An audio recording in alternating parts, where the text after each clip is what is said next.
Hi guys, just thought I'd give you a little story of when I used to train over in Thailand.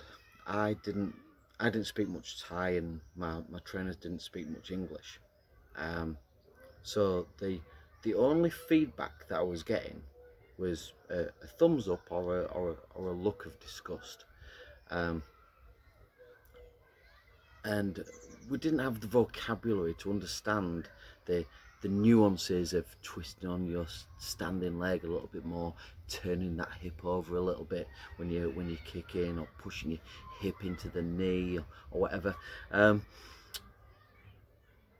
the thing is that when we've got that language, we can waste a lot of time in order to communicate that idea with our um, with the students, and students back to the coach in this coaching relationship. Through this trial and error basis of when I was training over there, um, it meant that we got through more training volume, and I had to learn almost at an unconscious level. This is one of the benefits of training in Thailand when you can't talk.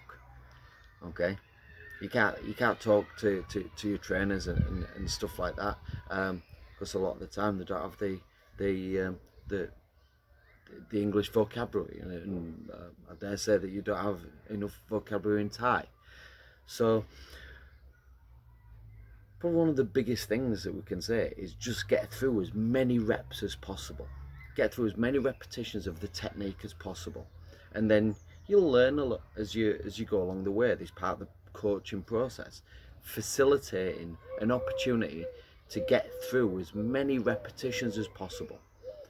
Now, it can lead to this like paralysis by analysis kind of idea, and there's a time and a place to put the emphasis on the detail of the technique. However, the majority of the time, it's just getting through the repetitions and then being mindful over your work as you're training to say, oh, that was a good connection, that one wasn't. Yeah, yeah, or that made a good noise on the pads, that one didn't. Okay, and sometimes it might take 20 reps to get one good one. The idea is that slowly but surely, at an unconscious level, we work out what's the good ones, what's the bad ones. If you're having to communicate that with somebody, you're having to carry that like unconscious knowledge, transfer that into words, so you can then communicate that to somebody else. Make sure that that other person understands the idea and the concept that you're getting, and then you get the validation to go, yes, well, all that process is wasted time. In the meantime, you could have got through probably 5, 6, 8, 10 reps of that technique and got more bang for your buck. Okay. Now, as a coach, I go around and I'll give like maybe one word of advice: step this way, turn your hip, twist your foot. If you stay in mode, if you stay in flow, then you're probably gonna get more bang for your buck and you're gonna learn faster, because you're staying in the moment, you're staying present, you're concentrating, you're getting used to holding your form and taking feedback. And then for the more advanced guys, this is exactly what you need when you're competing, because you're not going to be fighting against your opponent and then go around and be like, what did you say? Well, all in the meantime, you're getting cracked because you've lost concentration. Okay, you need to be able to keep concentration, keep your ears open, and listen to the feedback while still remaining in that state, still remaining in working mode. Okay, and if you watch any coaching videos, you'll see the padman working, you'll see the coach working, and you'll see the one word of advice, the little tweak that we're making, the small adjustments that we're making each and every time, like adjusting for distance, adjusting for range, turning the hip, twisting on the foot, keeping your balance, keeping your foot down.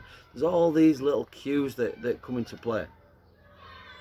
And as a coach, if I see one person doing it, I'll probably say it loud enough, because there'll be another 3, 4, 5, 6, 10 people doing the same mistake.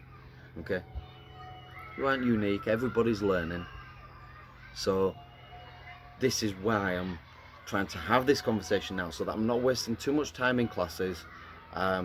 You understand what your role is as the student, to remain in state and stay in fight mode, and get used to holding your guard whilst also listening, keeping your eyes on your opponent, keeping your eyes on your padman, because he's the one that's going to be kicking you back, hitting you back.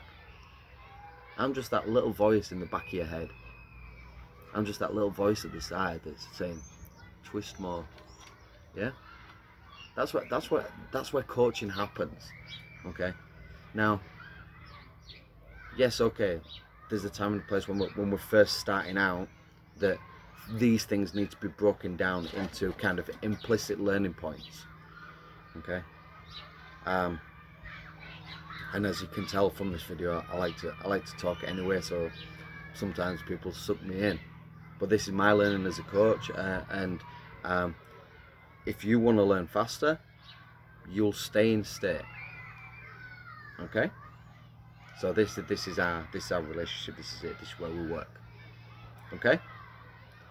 Hope you understand that. Have a watch back. Make sure we go through that process again.